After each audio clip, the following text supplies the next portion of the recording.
पिछले क्लास में हम लोग देख चुके थे कि मैनेजमेंट अकाउंटिंग का डेफिनेशन के बारे में लिख चुके थे, बेसिकली कि क्या डेफिनेशन होता है मैनेजमेंट अकाउंटिंग का। इंट्रोडक्शन देख चुके थे कि मैनेजमेंट अकाउंटिंग का इस्तेमाल क्या होता है। आज एक और डेफिनेशन लिखेंगे और फीचर्स से हम लोग आगे बढ़ेंगे कि मैनेजमेंट अकाउंटिंग का फीचर्स क्या है। तो पहले हम लोग डेफिनेशन लिखा है कि management accounting is concerned with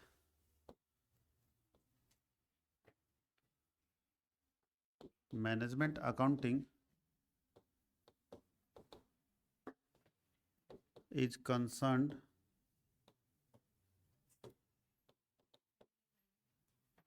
with accounting information that is useful concerned with accounting information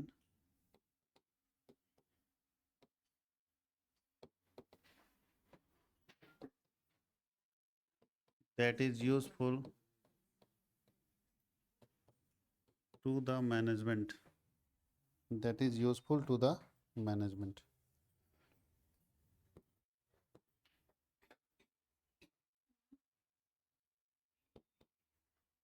बोलता है प्रबंधकीय लेखांकन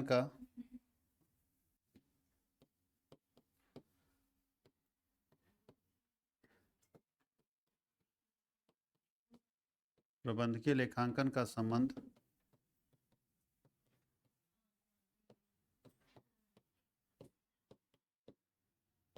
प्रबंध से संबंधित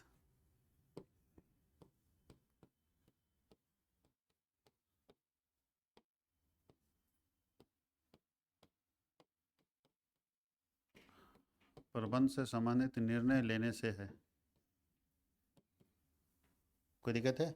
मैनेजमेंट से रिलेटेड अगर कोई डिसीजन ले रहा है तो वो कहाँ आता है? मैनेजमेंट अकाउंटिंग में आता है। इसका फीचर्स क्या क्या है वो देखते हैं हम लोग। नेचर एंड फीचर्स,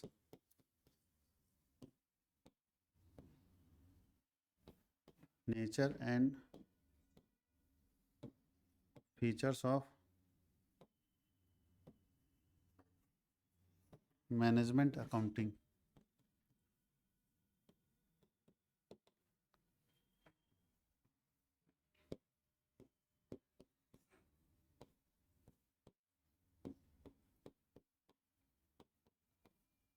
प्रबंधकीय लेखांकन की प्रकृति और विशेषताएं।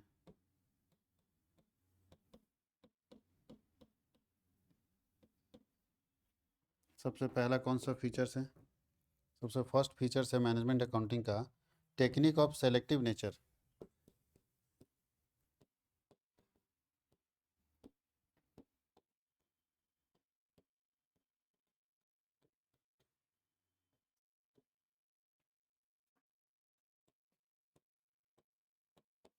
चयनात्मक प्रकृति की तकनीक।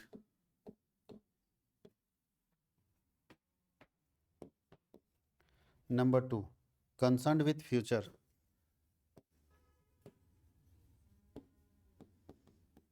Concerned with future,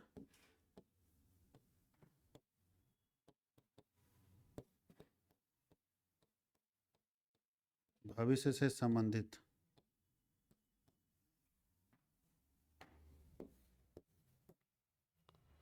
providing accounting information, providing accounting information.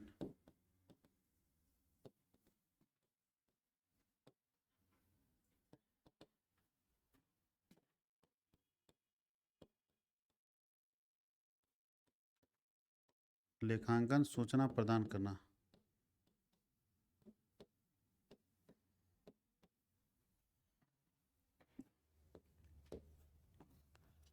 Taking important decision,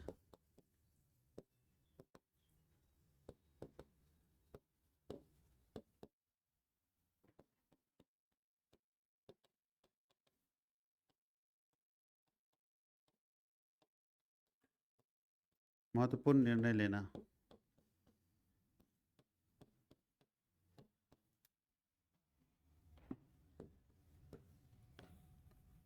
increase in efficiency,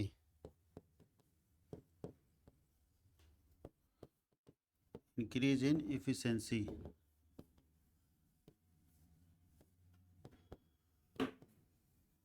कार्य कुशलता में वृद्धि।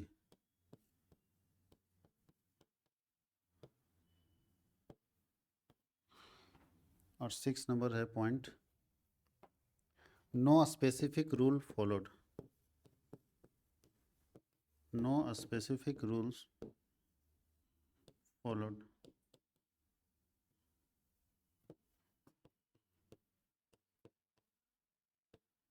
कोई विशेष नियम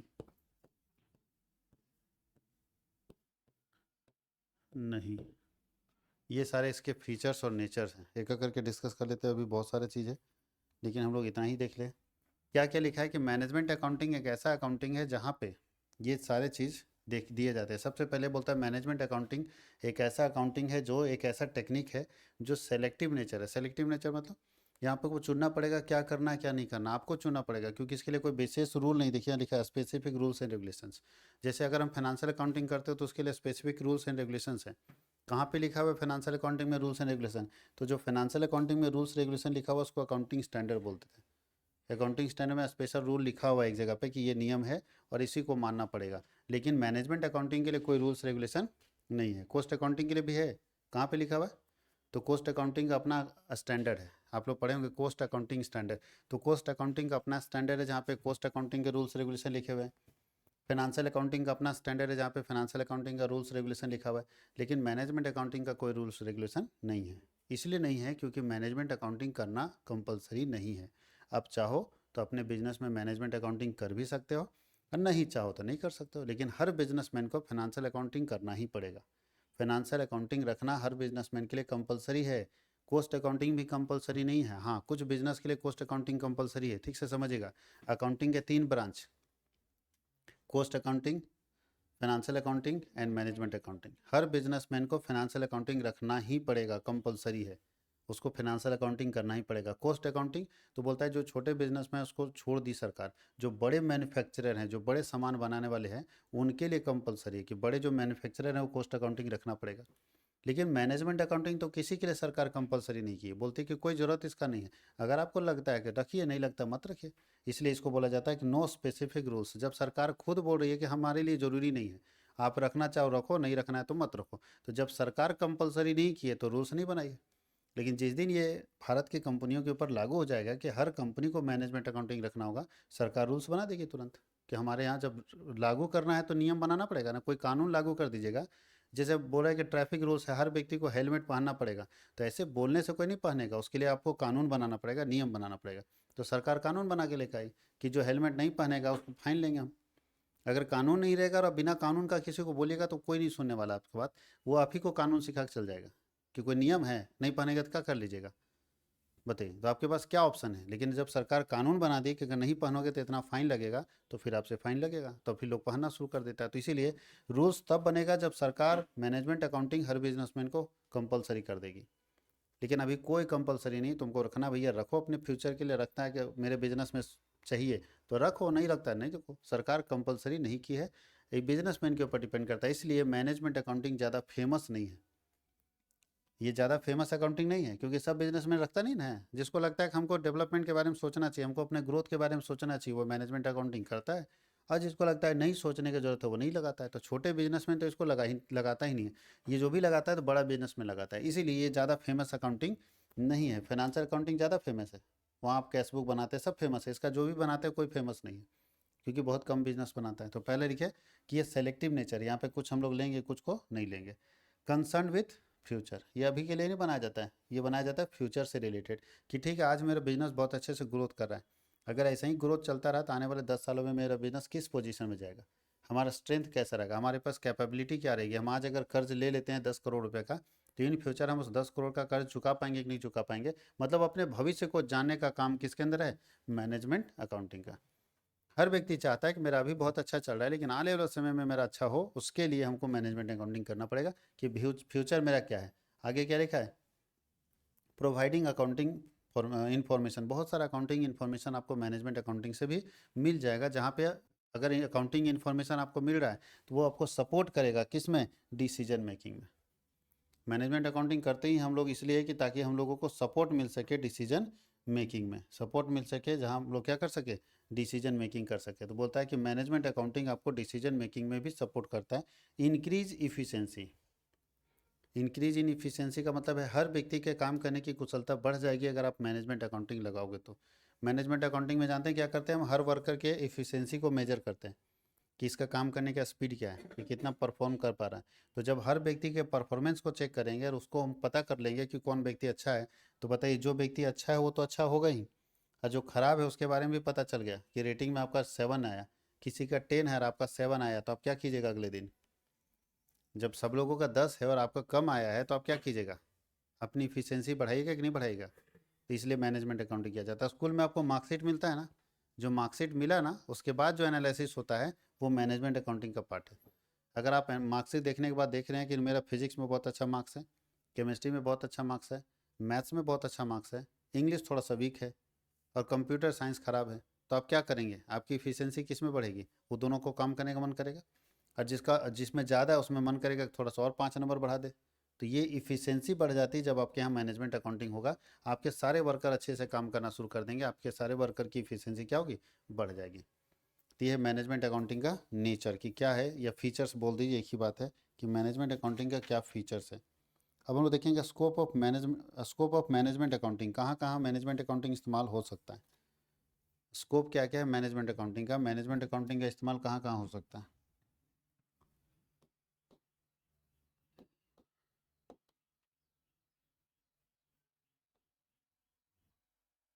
स्कोप ऑफ मैनेजमेंट अकाउंटिंग,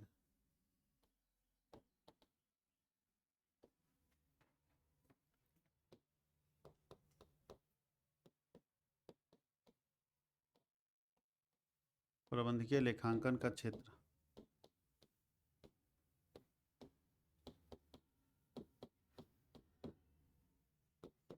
क्या स्कोप है मैनेजमेंट अकाउंटिंग का, कहाँ पे इस्तेमाल होगा मैनेजमेंट अकाउंटिंग का? तो सबसे पहले अगर मैनेजमेंट अकाउंटिंग करते हैं तो ये फाइनेंशियल अकाउंटिंग में भी इसका इस्तेमाल होता है। मैनेजमेंट अकाउंटिंग का पहला फील्ड है फाइनेंशियल अकाउंटिंग। जो लोग करते हैं ना वो भी मैनेजमेंट अकाउंटिंग के इंफॉर्मेशन का इस्तेमाल करते हैं। जो वित्तीय लेखांकन करने वाले लोग हैं, तो वित्तीय लेखांकन करने वाले लोग भी मैनेजमेंट अकाउंटिंग के इंफॉर्मेशन का इस्तेमाल करते हैं। जो लोग कॉस्ट अकाउंटिंग करते हैं वो भी मैनेजमेंट अकाउंटिंग के इंफॉर्मेशन का इस्तेमाल करते हैं। तो लागत लेखांकन करने वाले लोग भी मैनेजमेंट अकाउंटिंग के इंफॉर्मेशन का अध्ययन करते हैं, स्टडी करते हैं। और कौन सा फील्ड है और कहाँ कहाँ मैनेजमेंट अकाउंटिंग का इस्तेमाल किया जाता है? तो मैनेजमेंट अकाउंटिंग का इस्तेमाल जो है वो फाइनेंशियल मैनेजमेंट में भी किया जाता है। जो फाइनेंशियल मैनेजमेंट जब होता है तो वहाँ पे भी मैनेजमेंट अकाउंटिंग का इस्तेमाल किया जाता है। वित्तीय प्रबंध में भी, फाइनेंशियल अकाउंटिंग में भी हम लोग मैनेजमेंट अकाउंटिंग का इस्तेमाल करते हैं। फाइनेंशियल स्टेटमेंट एनालिसिस में भी इस्तेमाल करते हैं। फाइनेंशियल स्टेटमेंट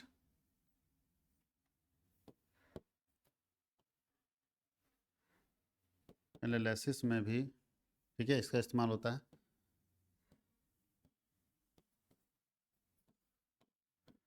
वित्तीय विवरण विश्लेषण में भी इसका इस्तेमाल होता है। इसका इस्तेमाल वित्तीय विवरण विश्लेषण में भी होता है। पांचवा, इंटरप्रिटेशन ऑफ डेटा में भी होता है।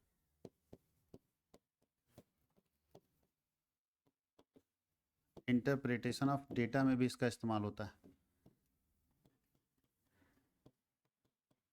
आंकड़ों के इंटरप्रेट का मतलब होता है विश्लेषण, जैसे कि निर्वचन इसको हम लोग बोलते हैं। इंटरप्रेट करने को हम लोग बोलते हैं निर्वचन करना, ये सही वर्ड होगा, निर्वचन करना। तो आंकड़ों के निर्वचन में भी इसका इस्तेमाल होता है। मैनेजमेंट रिपोर्टिंग में भी इसका इस्तेमाल होता है। यानी मैनेजमेंट अकाउंटिंग लोग करता है ये सब काम को पूरा करने के लिए। वो चाहता है कि अगर हम मैनेजमेंट रिपोर्टिंग करना चाहते हैं तो उसके लिए उसको क्या करना होगा?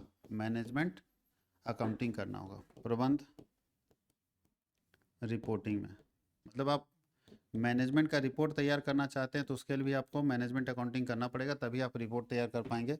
और मैनेजमेंट अकाउंटिंग का इस्तेमाल कहाँ होगा? बजटिंग में इस्तेमाल होगा। बजटिंग में इस्तेमाल होगा, बजट बनाने में। और मैनेजमेंट अकाउंटिंग का इस्तेमाल कहाँ पे होगा? तो इन्फ्लेशन अकाउंटिंग में होगा।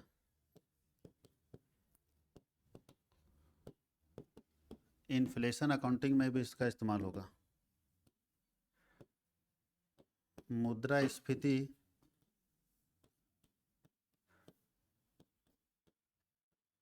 मुद्रास्फीति लेखांकन में इसका इस्तेमाल होगा। और इस्तेमाल कहाँ होगा? इन्वेंट्री कंट्रोल में इसका इस्तेमाल होगा। इन्वेंट्री कंट्रोल में इसका इस्तेमाल होगा। सामग्री नियंत्रण में।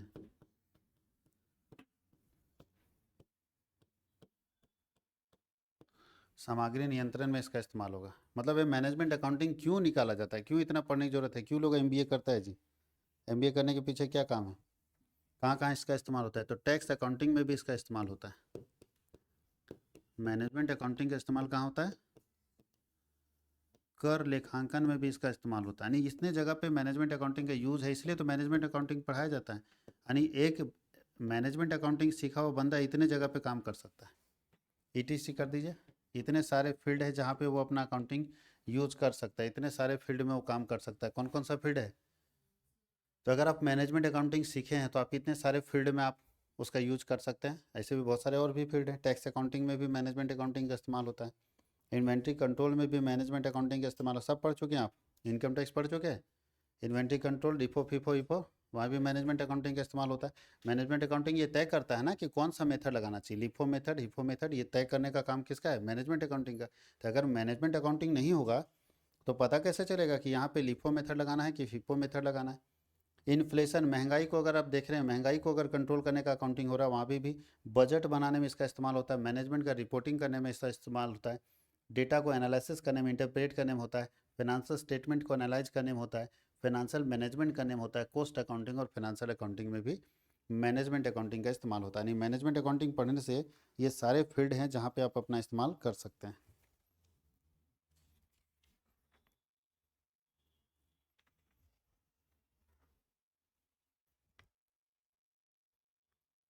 अब हम आपको बताते हैं ऑब्जेक्टिव ऑफ मैनेजमेंट अकाउंटिंग। इसमें एक क्वेश्चन 20 नंबर में पूछता है कि फाइनेंशियल अकाउंटिंग और मैनेजमेंट अकाउंटिंग में क्या अंतर है, पहला। और दूसरा पूछता है कॉस्ट अकाउंटिंग और मैनेजमेंट अकाउंटिंग में क्या अंतर है। क्योंकि आपको क्या बताया, अकाउंटिंग के कितने पार्ट्स हो गए? तीन। अकाउंटिंग के कितने पार्ट्स हो गए? तीन। पहला कौन सा पार्ट्स है? फाइनेंशियल अकाउंटिंग, दूसरा कॉस्ट अकाउंटिंग, तीसरा मैनेजमेंट। तो बोलता है कि पहले फाइनेंस और मैनेजमेंट में क्या डिफरेंस है, फिर कॉस्ट और मैनेजमेंट में क्या डिफरेंस है। दो क्वेश्चन में से एक क्वेश्चन जरूर पूछता है, तो वो भी लिखवा देंगे, बड़ा बनेगा तो उसको हम लोग पीडीएफ में बना के उसको तब समझा देंगे। यहाँ लिखने में बहुत टाइम चला जाएगा। अभी हम लोग लिखते हैं objective of finance management accounting. Management accounting क्यों करते हैं, उसका क्या ऑब्जेक्टिव होगा, क्या पर्पस होगा मैनेजमेंट अकाउंटिंग करने का, वो हम लोग डिस्कस कर लेते हैं।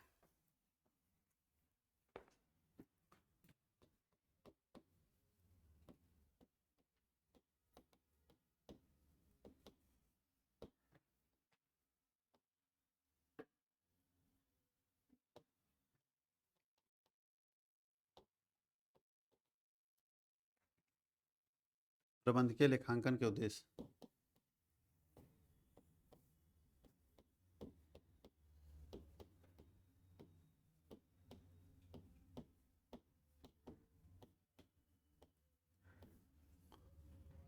पहला objective, helpful in planning and formulation of policy. Helpful in planning and formulation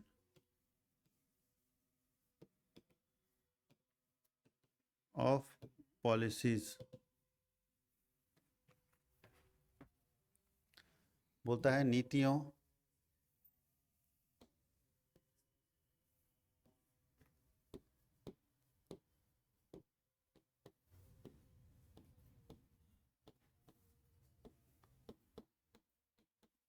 तथा योजनाओं को लागू करने में सहायक। लागू करने में सहायक।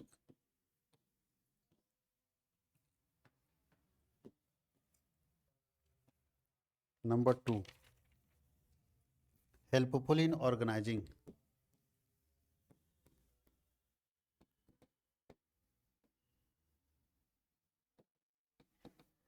संगठन में सहायक,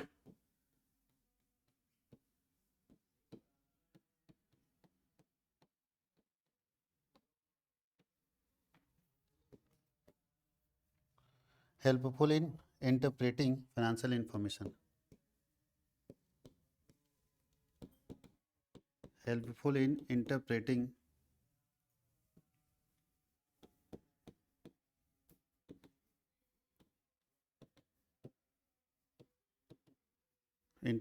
फाइनेंशियल इंफॉर्मेशन।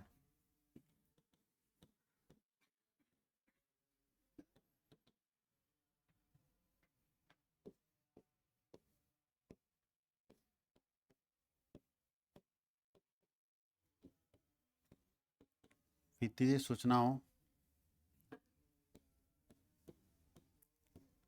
के निर्वचन में सहायक, आधा से अधिक चीज़ तो आप जान रहे हैं कि जो भी फाइनेंशियल इंफॉर्मेशन को उसको निर्वचन करने में सहायक होता है।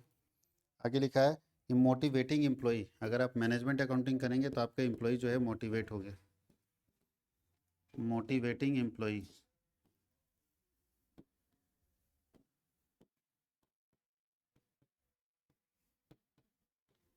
कर्मचारियों के अभिप्रेरण में सहायक, कर्मचारियों के अभिप्रेरण में सहायक।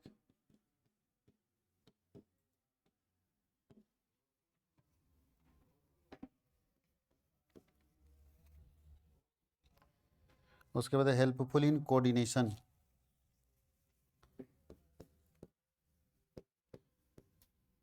हेल्पफुल इन कोऑर्डिनेशन,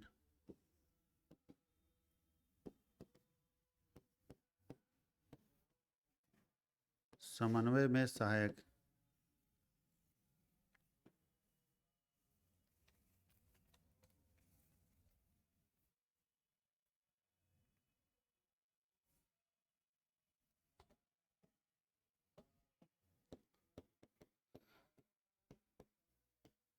समन्वय में सहायक।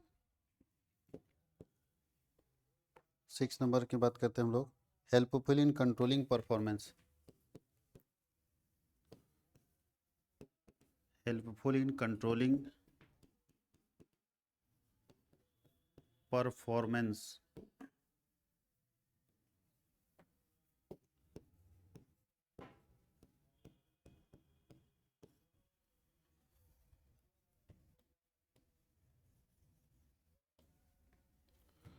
बोलता है कार्यशीलता को,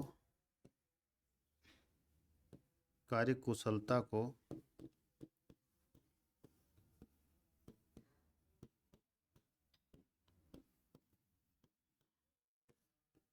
नियंत्रित करने में सहायक,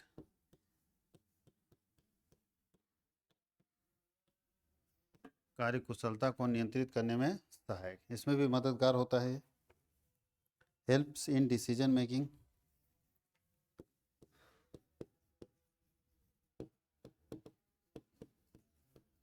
हेल्प्स इन डिसीजन मेकिंग,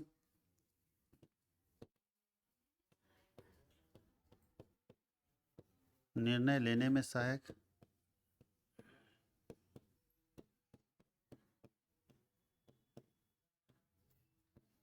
निर्णय लेने में सहायक। कहीं कोई दिक्कत है? बोलता है कि मैनेजमेंट अकाउंटिंग का क्या मदद है, तो ये सब हेल्प होता है मैनेजमेंट अकाउंटिंग। सबसे पहले बोलता है helpful in planning and formulation of policies. बोलता है अगर आप प्लान करना चाहते हैं या आप किसी नीति को लागू करना चाहते हैं तो उसके लिए आपको मैनेजमेंट अकाउंटिंग का इस्तेमाल कर सकते हैं। मैनेजमेंट अकाउंटिंग का ऑब्जेक्टिव है वो। दूसरा है हेल्पफुल इन ऑर्गेनाइजिंग, अगर आप संगठन करना चाहते हैं तो मैनेजमेंट अकाउंटिंग का इस्तेमाल कर सकते हैं। हेल्पफुल इंटरप्रेटिंग फाइनेंशियल इन्फॉर्मेशन, अगर आप फाइनेंशियल इन्फॉर्मेशन को इंटरप्रेट करना चाहते हैं तो उसमें भी मददगार होता है। मोटिवेटिंग एम्प्लॉय, अगर आप अपने एम्प्लॉय को मोटिवेट करना चाहते हो तो उसके लिए मैनेजमेंट अकाउंटिंग का इस्तेमाल करते हैं। हेल्पफुल इन कोऑर्डिनेशन, आपस में समन्वय बनाना चाहते हैं। किसी वर्ड में दिक्कत तो नहीं है? सारे वर्ड जाने पहचाने हैं? तो अगर चाहते हैं कि कोऑर्डिनेशन बनाए सारे लोगों में तो उसके लिए भी मैनेजमेंट अकाउंटिंग का इस्तेमाल होता है। और हेल्पफुल इन कंट्रोलिंग परफॉर्मेंस, किसी व्यक्ति के परफॉर्मेंस को कंट्रोल करने के लिए मैनेजमेंट अकाउंटिंग का इस्तेमाल होता है। और डिसीजन मेकिंग के लिए मैनेजमेंट अकाउंटिंग का इस्तेमाल होता है। इंटरप्रेट मतलब डिटेल स्टडी। जैसे आप बताइए, किसी बच्चे, कोई बच्चा मार्क्स लाया, 10th का एग्ज़ाम था, मार्क्स लाया 80%, क्या लगता है वो बच्चा कैसे माना जाएगा कि किस में तेज है, किस में कमज़ोर है? आप 80% दे के बता दीजिएगा। उसको डिटेल स्टडी करना पड़ेगा कि इसका एक एक करके साइंस में कितना आया, हिंदी में कितना है, इंग्लिश में कितना है, सोशल स्टडी में कितना है, मैथ्स में कितना है। जब पूरा डिटेल स्टडी करते हैं तब हमको पता चलता है कि ये बच्चा किस सब्जेक्ट में अच्छा है और इसको आगे इन फ्यूचर में क्या सब्जेक्ट लेना चाहिए, आर्ट्स साइंस कॉमर्स। हम लोग भले ऐसे ही ले लेते हैं, आसपास वाला बोला हम ले लिए आर्ट्स, आसपास वाला बोला ले लिए साइंस, अलग इशू। लेकिन हम अपने मार्क्स के आधार पर, जो हमारा कैपेबिलिटी, उसके आधार पर सब्जेक्ट चॉइस ही नहीं कर पाते, इसलिए हम लोग गलत जगह फंस जाते हैं। और जो सही स्कूल है वो क्या करता है, सही स्कूल एक एक स्टूडेंट के पूरा एनालिसिस करता है, एक एक स्टूडेंट के परफॉर्मेंस को।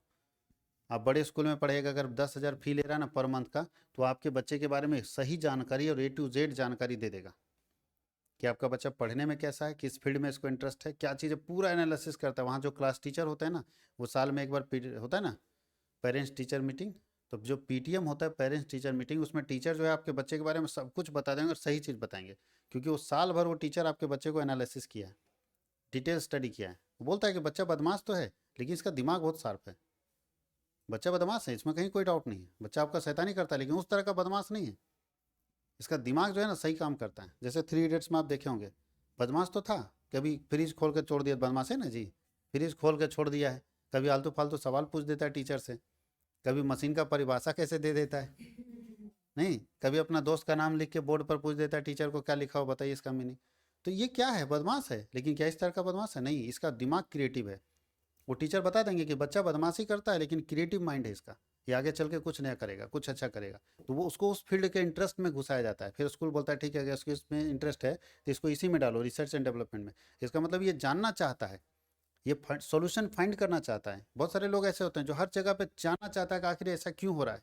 तो ये उस तरह के बच्चे में से है, इसलिए इसका काम बदमाशी वाला लगता है। घर में कभी बोर्ड खोल के छोड़ दिया, कभी टीवी खोल के छोड़ दिया, इसका मतलब इसका क्रिएटिव माइंड है, ये हर चीज़ जानना चाह रहा है, सीखना चाह रहा है। इसको इस फील्ड में डालिए तो फिर वहाँ पे उसको रिसर्च के फील्ड में डाला जाता है, तो बच्चा परफॉर्म करेगा ही, क्योंकि उसके इंटरेस्ट वाला फील्ड उसको मिला है।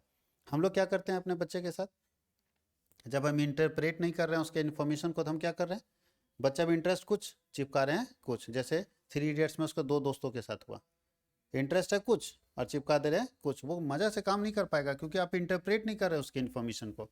तो इसीलिए कंपनी के बारे में अगर आप कुछ डिटेल जानना चाहते हैं तो इंटरप्रेट कीजिए, डिटेल स्टडी कीजिए उसके बारे में, तब आपको पता चलेगा कि कंपनी रियल में है क्या। कंपनी का पोजीशन खराब है और आप बड़ा बड़ा इंजेक्शन दीजिएगा, कुछ नहीं होने वाला। पहले पोजीशन जो गड़बड़ है उसको ठीक कीजिए, कंपनी का क्या परफॉर्मेंस है, किस तरह से कंपनी ग्रो कर सकती है। बहुत सारी कंपनियों में डिसीजन मेकिंग खराब होता है जिसके कारण फेल हो जाता है कंपनी। तो पहले देखो कि मेरा औकात क्या है, बात समझ गए। अब औकात है बैलगाड़ी जैसा चलने का, अब लगा दीजिएगा वहाँ मर्सिडीज का इंजन, कहाँ से फेल सक्सेस होगा, वो तो कंपनी बर्बाद कर देगा। तो हम जाने कि हम जो पॉलिसी लगा रहे हैं, अगर हम कोई सिस्टम लगा रहे हैं तो मेरे यहाँ सूट करेगा कि नहीं करेगा, मेरे ऑर्गेनाइजेशन में उससे कितना फ़ायदा हो पाएगा, कितना हम बेनिफिट ले पाएंगे, ये देखना है ना। कि देखा सीखी लगा देना है कि वो लगा दिया तो हम भी लगा देंगे। हम देखेंगे कि मेरे ऑर्गेनाइजेशन में ये कैपेबिलिटी है कि हमारे वर्कर इस चीज़ को सेट कर सकते हैं, इसके अकॉर्डिंग काम कर सकते हैं। बात समझ गए। अब मेरा दोस्त लगाया फुली ऑटोमेटिक मशीन, हम भी लगा दिए। अब उसके वर्कर तो ट्रेंड थे, हमारे वर्कर ट्रेंड नहीं थे। ट्रेंड नहीं होने के कारण बार बार मैंने मशीन टूटे, या तो आदमी हाथ हाथ काट लेता है, आदमी या तो डैमेज हो रहा है या तो मशीन डैमेज हो रहा है, तो बार बार हम परेशान होते रहेंगे। तो पहले देखिए कि मेरी एबिलिटी है या नहीं है, उसी को बोलते हैं इंटरप्रिटेशन। इंटरप्रेट नहीं करेंगे, डिटेल स्टडी नहीं करेंगे, तब तक कोई इन्फॉर्मेशन हम नहीं ला पाएंगे। कहीं कोई दिक्कत है? ये है इंटरप्रिटेशन ऑफ डेटा। आप किसी भी डेटा को इंटरप्रेट कैसे करते हैं। अब हम लोग पढ़ेंगे technique and methods of management accounting. Management accounting के क्या टेक्निक और क्या मेथड्स है उसके बारे में हम लोग डिटेल स्टडी करेंगे। छोटा सा टॉपिक है,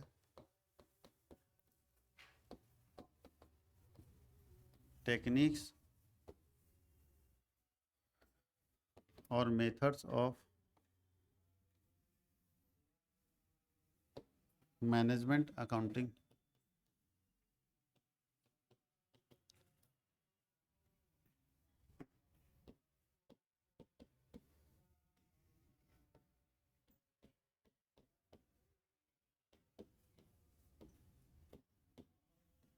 प्रबंधकीय लेखांकन की तकनीक और विधियां।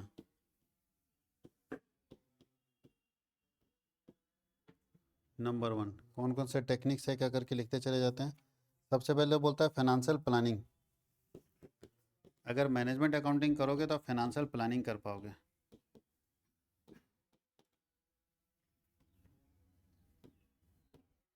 वित्तीय नियोजन।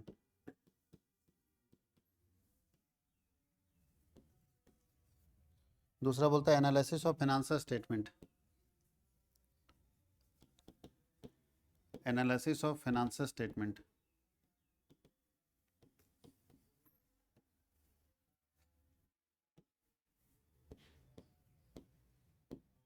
वित्तीय विवरण का विश्लेषण।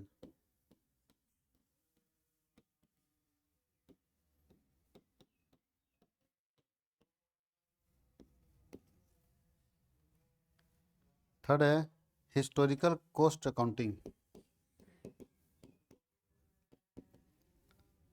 Historical cost accounting. ऐतिहासिक लागत लेखांकन।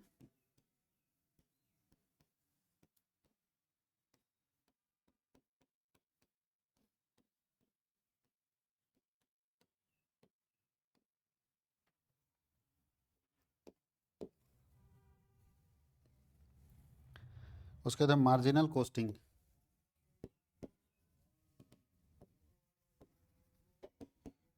सीमांत लेखांकन। ये सब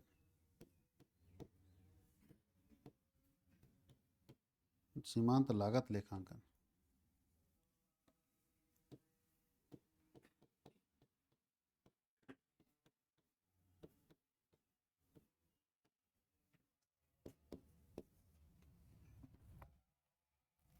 बजटरी कंट्रोल,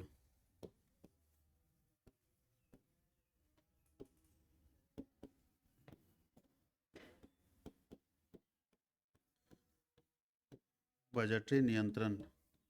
अच्छा, कोई व्यक्ति बोलता है कि हम अपने कंपनी में मैनेजमेंट अकाउंटिंग लगाना चाहते हैं, तो क्या करें? तो भाई ये सब काम करो।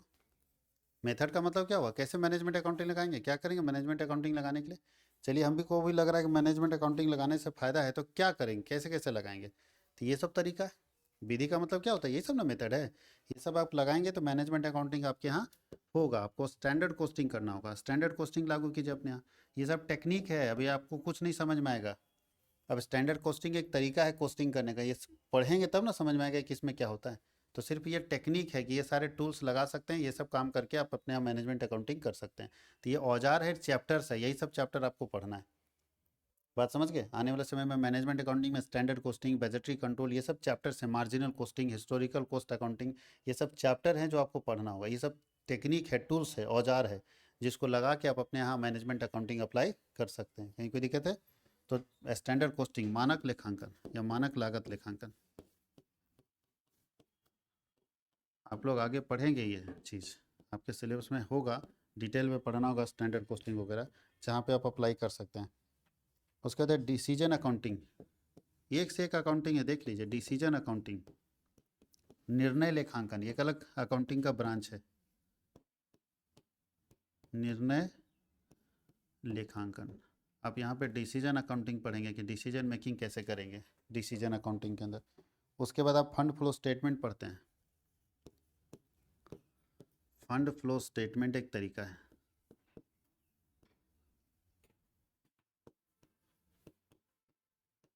कोष प्रवाह विवरण,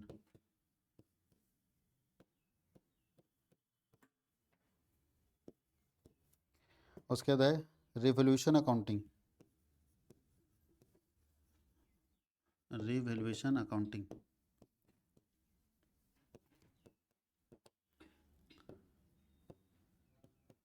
पुनर्मूल्यांकन लेखांकन।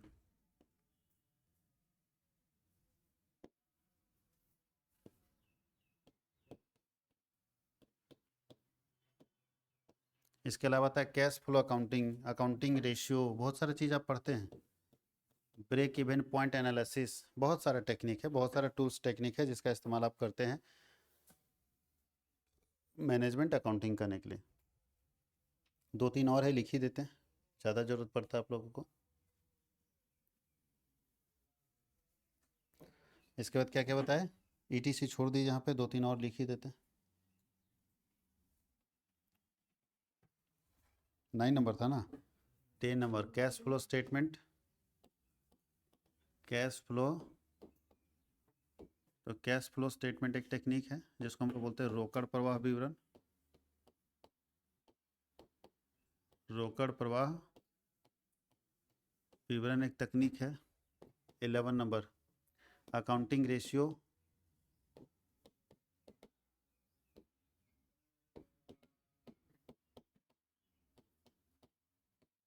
लेखांकन अनुपात एक तरीका है। क्या ये सब पढ़े हैं आप लोग? उसके बाद आता है break even point analysis. Break even point analysis, सम विच्छेद विश्लेषण।